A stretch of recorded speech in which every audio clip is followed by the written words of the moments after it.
দেখেন, আপনার মালিক আপনাকে বলল যে আমার একটা গোডাউন আছে, ওইখানে কিছু দামি সামগ্রী আছে, তুমি ওইখানে গিয়ে আমার ওই গোডাউন থেকে দামি সামগ্রীগুলো, জিনিসপত্র, আসবাবপত্র যা পাও তুমি ওখান থেকে নিয়ে আসবা। সময় হলো তোমার অল্প সময়, বেশিক্ষণ সময় আপনাকে দেওয়া হয়নি।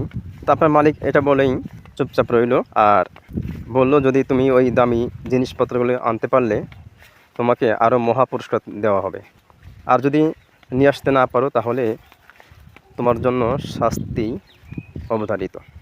তা আপনি মালিকের ওই গোডাউনে গেলেন, গিয়ে দেখলেন মালিকের সুন্দর একটা বালাখানা বা খাট পালঙ্ক যাই বলেন, সেখানে গিয়ে আপনার খুব একটু মন চাইলো যে মালিকের এই বালাখানায় আমি একটু শুয়ে দেখি এখানে আরামটা কেমন।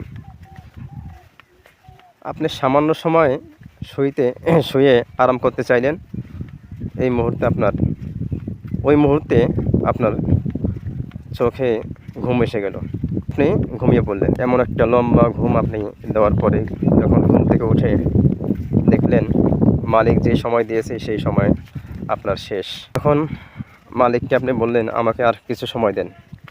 মালিক বলল না, তোমার সাথে আমার শর্ত ছিল, এই সময়ের মধ্যে তুমি ওইখান থেকে যা পারো নিয়ে আসবা, তাহলে তোমাকে পুরস্কার দেব, আর আনতে না পারলে তোমার জন্য শাস্তি অবধারিত। বাস, ওখান থেকে বের করে দিল। দেওয়ার পরে আপনি শাস্তি ভোগ করলেন। এটা হলো একটা বোকামি। যদি আপনি চালাক হয়ে থাকেন তাহলে আপনি কি করবেন? ওইখানে মালিকের ওই খাট পালঙ্কে না ঘুমিয়ে আপনি কি করবেন, যত আসবাবপত্র আছে দামি দামি সবগুলো আপনি নিয়ে আসার চেষ্টা করবেন। কেন? আপনি ওগুলো তো পাবেনই, বরং তার থেকেও দামি কিছু আপনাকে আপনার মালিক দিবে। ঠিক দুনিয়াটাও তেমনই। মালিক আপনাকে অল্প সময়ের জন্য পাঠাইছে, এখান থেকে কিছু কামাই করে আপনি মালিকের কাছে নিয়ে যাবেন, মালিক তার থেকেও দামি কিছু আপনাকে দিবে। এই শর্ত দিয়েই মালিক আপনাকে এই দুনিয়াতে পাঠাইছে।